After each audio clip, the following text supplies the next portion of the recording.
Hello বন্ধুরা, আশা করি সকলে অনেক ভালো আছেন। তো আপনাদের অনেক সময় মোবাইলে এমবি থাকা সত্ত্বেও ফেসবুক মেসেঞ্জার চলে না। তো এই বিষয়টা নিয়ে চিন্তার কোনো কারণ নেই।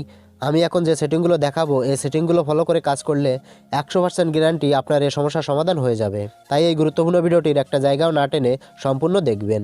তো মূল ভিডিওটি শুরু করার আগে একটা রিকোয়েস্ট রইল, আপনারা যদি আমার এই চ্যানেলে নতুন এসে থাকেন তাহলে এখনই চ্যানেলটিকে সাবস্ক্রাইব করে বেল বাটনটি অল সিলেক্ট করে দেবেন। বেল বাটনটি অল সিলেক্ট করলে এই চ্যানেলে নিত্য নতুন প্রয়োজনীয় ভিডিওগুলো সবার আগে আপনার কাছে পৌঁছে যাবে। তো মোবাইল এমবি থাকা সত্ত্বেও ফেসবুক মেসেঞ্জার না চললে সেটা সমাধান কিভাবে করবেন চলুন সরাসরি দেখে আসি।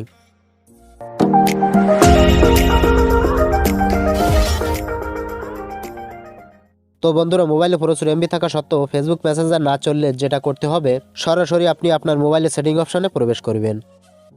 সেটিংসে প্রবেশ করার পর এখান থেকে খুঁজে বের করবেন অ্যাপ ম্যানেজমেন্ট অপশানটি। দেখেন এখানে আছে অ্যাপ ম্যানেজমেন্ট। তো আপনার ফোনে অ্যাপস বা অ্যাপ্লিকেশন অথবা ইনস্টল লেখা থাকতে পারে। তো আমার ফোনে অ্যাপ ম্যানেজমেন্ট লেখা আছে, তাই আমি এই অ্যাপ ম্যানেজমেন্টের ভিতর চলে যাচ্ছি। অ্যাপ ম্যানেজমেন্টের ভিতরে আসার সাথে সাথে আপনার ফোনে যতগুলো অ্যাপস থাকবে সবগুলো এখানে শো করবে। তো এখান থেকে খুঁজে নেবেন ফেসবুক অ্যাপসটি। ফেসবুক অ্যাপসটি পাওয়ার পর ফেসবুক অ্যাপসটির উপর ক্লিক করবেন। ক্লিক করার পর এমন একটি ইন্টারফেস আপনার সামনে চলে আসবে। তো এখানে দেখেন আছে ক্লিয়ার ডাটা আর ক্লিয়ার কেস। তো এই দুটো অপশানে ক্লিক করে ক্লিয়ার করে দেবেন। তো আমি দুটো অপশানই ক্লিয়ার করে দিচ্ছি।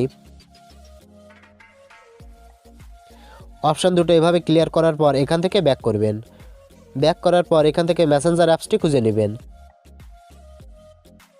মেসেঞ্জার অ্যাপসটির ভিতর প্রবেশ করবেন। মেসেঞ্জারের ভিতরে আসার পর এখানে দেখেন একই অপশান দেওয়া আছে ক্লিয়ার ডাটা ক্লিয়ার কেস। তো আপনি আগের মতোই এই দুটো অপশানে ক্লিক করে ক্লিয়ার করে দেবেন। ফেসবুক ও মেসেঞ্জার এভাবে ক্লিয়ার ডাটা করার পর এখান থেকে ব্যাক করবেন। ব্যাক করার পর সেটিংস থেকে খুঁজে নেবেন অ্যারোপ্লেন মুড অপশানটি। এই দেখেন অ্যারোপ্লেন মুড আমার প্রথমেই দেওয়া আছে। তো এই অ্যারোপ্লেন মুড অপশানটি খুঁজে পাওয়ার পর অফ করবেন অন করবেন, অফ করবেন অন করবেন, এভাবে 2-3 বার অফ অন করবেন। তবে এই কাজটি অবশ্যই আপনাকে ডাটা কানেকশন অন রেখে করতে হবে। তো এই কাজটি করার পর সেটিংস থেকে খুঁজে নেবেন এডিশনাল সেটিংসটি। এডিশনাল সেটিংসে ক্লিক করবেন। ক্লিক করার পর এখান থেকে ডেট অ্যান্ড টাইম অপশানটির ভিতর প্রবেশ করবেন। এবার টাইম জোন একটি অপশান দেখতে পাবেন, এটার ভিতরে যাবেন।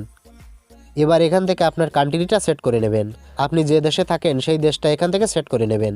তো আমি বাংলাদেশি, তাই বাংলাদেশ সেট করে নিচ্ছি।